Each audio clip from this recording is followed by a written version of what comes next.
Air India ದುರಂತ ಇದೇನು ಸಾಮಾನ್ಯವಾದ ಅಪಘಾತವಲ್ಲ. 2025ರಲ್ಲಿ ನಡೆದ ಬಹಳ ಭೀಕರವಾದ ಅಪಘಾತ. ಇತ್ತೀಚೆಗೆ ಬಂದ ಏರ್ ಇಂಡಿಯಾ ಅಪಘಾತದ ವರದಿಯಲ್ಲಿ ಬಂದಂತಹ ಮೊದಲನೆಯ ವರದಿ ಏನು, ಅದೆಷ್ಟು ಸತ್ಯ ನೋಡೋಣ ಬನ್ನಿ. ಅದು 2025ರ ಜೂನ್ 12ರ ಬೆಳಗ್ಗಿನ ಹೊತ್ತು ಅಹಮದಾಬಾದ್ನ ಸರ್ದಾರ್ ವಲ್ಲಭಭಾಯ್ ಪಟೇಲ್ ಅಂತಾರಾಷ್ಟ್ರೀಯ ವಿಮಾನ ನಿಲ್ದಾಣದಲ್ಲಿ ಅಂದು ಶಾಂತವಾಗಿ ಬೆಳಗಾಗಿತ್ತು. ಕುಟುಂಬಗಳು ವಿದಾಯ ಹೇಳುತ್ತಿದ್ದರು, ಮಕ್ಕಳು ನಗುತ್ತಿದ್ದರು. ಕೆಲವರು ತಮ್ಮ ಮೊದಲ ವಿದೇಶ ಪ್ರವಾಸದ ಬಗ್ಗೆ ಸ್ನೇಹಿತರಿಗೆ ಮೆಸೇಜ್ ಮಾಡುತ್ತಾ ಸ್ಟೇಟಸ್ ಹಾಕುತ್ತಿದ್ದರು. ಮತ್ತು ಲಂಡನ್ ಬಗ್ಗೆ ಕನಸು ಕಾಣುತ್ತಿರುವ ನವದಂಪತಿಗಳಂತಹ ಧ್ವನಿಗಳಿಂದ ತುಂಬಿತ್ತು ಆ ಏರ್ಪೋರ್ಟ್. ಗೇಟ್ 5Bಯಲ್ಲಿ ಏರ್ ಇಂಡಿಯಾದ ವಿಮಾನ AI-171ರ ಪ್ರಯಾಣಿಕರು ವಿಮಾನವನ್ನು ಹತ್ತುತ್ತಿದ್ದರು. ಮಧ್ಯಾಹ್ನ ಗಂಟೆ 1:38ಕ್ಕೆ ಬೋಯಿಂಗ್ 787 ಡ್ರೀಮ್ ಲೈನರ್ 230 ಪ್ರಯಾಣಿಕರು ಮತ್ತು 12 ಸಿಬ್ಬಂದಿಗಳೊಂದಿಗೆ ರನ್ವೇಯಿಂದ ಹಾರಿತ್ತು. ಆದರೆ ಹಾರಾಟದ 1 ನಿಮಿಷಕ್ಕೂ ಕಡಿಮೆ ಅವಧಿಯಲ್ಲಿಯೇ ಏನೋ ಭೀಕರವಾಗಿ ದುರಂತಾಂತ್ಯವನ್ನು ಕಂಡಿತ್ತು. ಟೇಕ್ ಆಫ್ ಆದ ಕೇವಲ 31 ಸೆಕೆಂಡುಗಳದು. ಎರಡೂ ಇಂಜಿನ್ಗಳು ಇದ್ದಕ್ಕಿದ್ದಂತೆ ಶಕ್ತಿ ಕಳೆದುಕೊಂಡು ಧರೆಗೆ ಅಪ್ಪಳಿಸಿತ್ತು. ಆ ವಿಮಾನ ಭಾರತ ವಿಮಾನ ಅಪಘಾತ ತನಿಖಾ ಬ್ಯೂರೋದ ಪ್ರಾಥಮಿಕ ಅಪಘಾತ ವರದಿಯ ಪ್ರಕಾರ ಇಂಧನ ಪೂರೈಕೆಯನ್ನು ನಿಯಂತ್ರಿಸುವ ಸ್ವಿಚ್ಗಳನ್ನು ರನ್ನಿನಿಂದ ಕಟ್ ಆಫ್ಗೆ ಸ್ವಿಚ್ ಮಾಡಲಾಗಿತ್ತು. ಅದು ಎರಡೂ ಇಂಜಿನ್ಗಳಿಗೆ ಇಂಧನವನ್ನು ಮ್ಯಾನ್ಯುವಲ್ ಆಗಿ ಸ್ಥಗಿತಗೊಳಿಸಿತ್ತು. ವಿಮಾನವು ಏರುವಾಗಲೇ ಅದರ ಒತ್ತಡವನ್ನು ಪರಿಣಾಮಕಾರಿಯಾಗಿ ನಿಷ್ಕ್ರಿಯಗೊಳಿಸಿತ್ತು ಈ ಸ್ವಿಚ್. ಯಾವುದೇ ಇಂಜಿನ್ ಶಕ್ತಿ ಇಲ್ಲದೆ ಮತ್ತು ಕನಿಷ್ಠ ಎತ್ತರದಲ್ಲಿ ವಿಮಾನವು ಹಾರಲು ಪ್ರಾರಂಭಿಸಲು ಸಾಧ್ಯವಿಲ್ಲ. ಕೇವಲ 29 ಸೆಕೆಂಡುಗಳ ಶಕ್ತಿಹೀನ ಹಾರಾಟವನ್ನು ಮಾತ್ರ ಮಾಡಿತ್ತು ಅಷ್ಟೇ. ಈ ಸಮಯದಲ್ಲಿ ಸಿಬ್ಬಂದಿ ವಿಮಾನ ಟ್ರಾನ್ಸ್ಪಾಂಡರ್ ರ್ಯಾಡರ್ ಅನ್ನು ಸಂಕ್ಷಿಪ್ತವಾಗಿ ಪುನಃ ಸಕ್ರಿಯಗೊಳಿಸಿದರು. ಬಹುಶಃ ಪ್ರಾರಂಭಿಸಲು ಅಥವಾ ಎಚ್ಚರಿಕೆಯನ್ನು ನೀಡಲು ಪ್ರಯತ್ನಿಸಿದರು. ಆದರೆ ಅಷ್ಟರೊಳಗಾಗಲೇ ತಡವಾಗಿತ್ತು.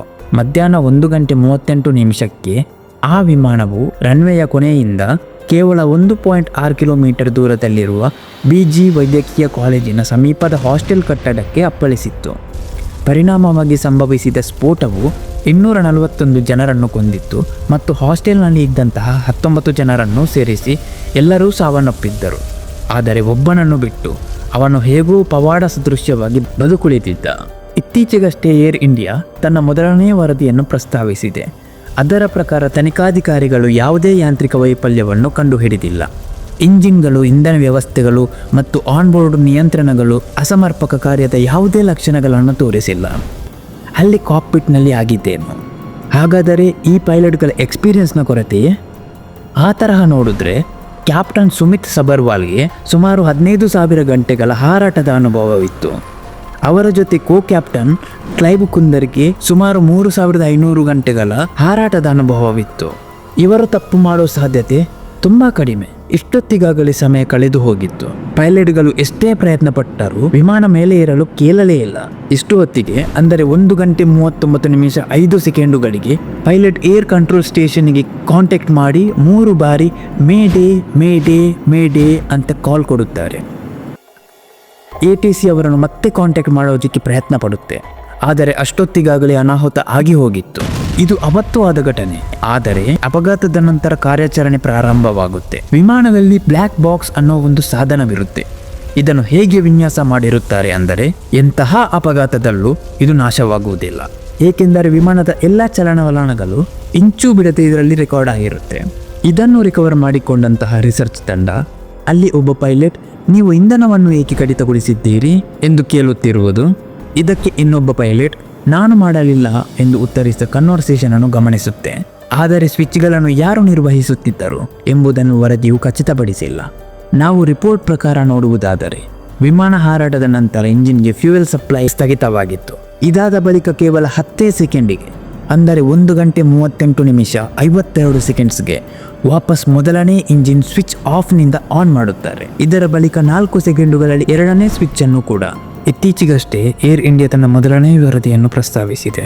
ಇದು ಮನುಷ್ಯರು ಮಾಡಿರುವಂತಹ ದುರಂತದ ತಪ್ಪೋ, ವಿದ್ಯುತ್ ಅಥವಾ ಇಂಧನದ ವೈಪರೀತ್ಯವೋ ಅಥವಾ ಉದ್ದೇಶಪೂರ್ವಕವಾಗಿ ಮಾಡಿದ ಕೃತ್ಯವೋ ಇದು ಇನ್ನಷ್ಟೇ ಬೆಳಕಿಗೆ ಬರಬೇಕಾಗಿದೆ. ಆದರೆ ಇದು ಪೈಲಟ್ಗಳು ಬೇಕು ಅಂತ ಮಾಡಿರುವ ಯಾವ ಕುರುಹುಗಳನ್ನು ತೋರಿಸುತ್ತಿಲ್ಲ. ಯಾಕೆಂದರೆ ನಾವು ಪೈಲಟ್ಗಳ ಕನ್ವರ್ಸೇಷನನ್ನು ಗಮನಿಸಿದರೆ ಇಬ್ಬರಲ್ಲಿ ಒಬ್ಬರು ಬೇಕು ಅಂತಲೇ ಸ್ವಿಚ್ ಆಫ್ ಮಾಡಿರುವಂತಿದೆ. ಆದರೆ ಅವರು ಆ ರೀತಿ ಮಾಡುತ್ತಿದ್ದರೆ ಪುನಃ ಸ್ವಿಚ್ ಆನ್ ಮಾಡಲು ಸಾಧ್ಯವಾಗುತ್ತಿರಲಿಲ್ಲ. ಆ ಸ್ವಿಚ್ಗಳು ಆನ್ ಆಫ್ ಮಾಡುವುದು ಅಷ್ಟೊಂದು ಸುಲಭದ ವಿಷಯವಲ್ಲ. ಅದನ್ನು ಮಾಡುವಾಗಲೂ ಆ ಒಂದು ವಿಧಾನದ ಮೂಲಕ ಮಾಡಿದರೆ ಮಾತ್ರ ಆಫ್ ಮಾಡಲು ಸಾಧ್ಯ. ಬೇಕಾಬಿಟ್ಟಿಯಾಗಿ ಮಾಡಲಂತೂ ಸಾಧ್ಯವಿಲ್ಲ.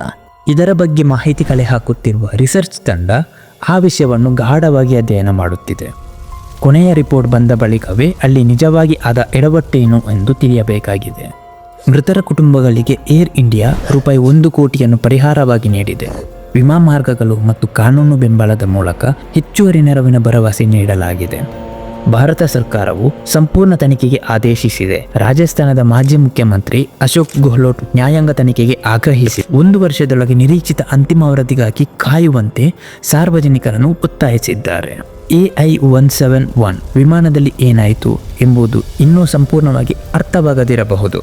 ಆದರೆ ಬಿಟ್ಟು ಹೋದ ಕುಟುಂಬಗಳಿಗೆ ಉತ್ತರಗಳು ಬೇಕಾಗಿದೆ ಮತ್ತು ಜಗತ್ತಿಗೆ ಕೂಡ. ಈ ದುರಂತವು ಅತ್ಯಂತ ಸೇಫೆಸ್ಟ್ ಅನ್ನಿಸುವ ವಿಮಾನಗಳು ಸಹ ಸೆಕೆಂಡುಗಳಲ್ಲಿ ದುರಂತವಾಗಬಹುದು ಎಂಬುದನ್ನು ತೋರಿಸುತ್ತದೆ. ಅದೇನೇ ಇರಲಿ, ರಸ್ತೆ ಮಾರ್ಗ, ಜಲಮಾರ್ಗ ಮತ್ತು ವಾಯುಮಾರ್ಗದ ಅಪಘಾತಗಳ ಲೆಕ್ಕ ಹಾಕಿದರೆ ವಾಯುಮಾರ್ಗ ಅತ್ಯಂತ ಸುರಕ್ಷಿತವಾದ ಆಯ್ಕೆ. ಇಲ್ಲಿ ಆಗುವ ಪ್ರಯಾಣ ಮತ್ತು ಅಪಘಾತಗಳ ರೇಷಿಯೋ ನೋಡಿದ್ರೆ ಅಪಘಾತದ ಮಟ್ಟ ತೀರಾ ಕಡಿಮೆ. ಆ ರೀತಿಯಲ್ಲಿ ಡಿಸೈನ್ ಮಾಡಲಾಗಿದೆ ಈ ವಾಯು ಪ್ರಯಾಣವನ್ನು. ಆದರೆ ಇಲ್ಲಿ ಅಪಘಾತ ನಡೆದರೆ ಅದರ ಭೀಕರತೆ ಎಷ್ಟಿರುತ್ತೆ ಅಂದರೆ ಬದುಕುಳಿಯುವ ಸಾಧ್ಯತೆ ತುಂಬ ಕಡಿಮೆ. ಅದೇನೇ ಆದರೂ ಇಲ್ಲಿ ಪ್ರಾಣ ಕಳೆದುಕೊಂಡಿರುವ ಆ ಆತ್ಮಗಳಿಗೆ ಶಾಂತಿ ಸಿಗಲಿ ಮತ್ತು ಇನ್ನು ಮುಂದೆ ಈ ರೀತಿಯ ಅಪಘಾತಗಳು ಆಗದೇ ಇರಲಿ ಅಂತ ದೇವರಲ್ಲಿ ಪ್ರಾರ್ಥಿಸೋಣ.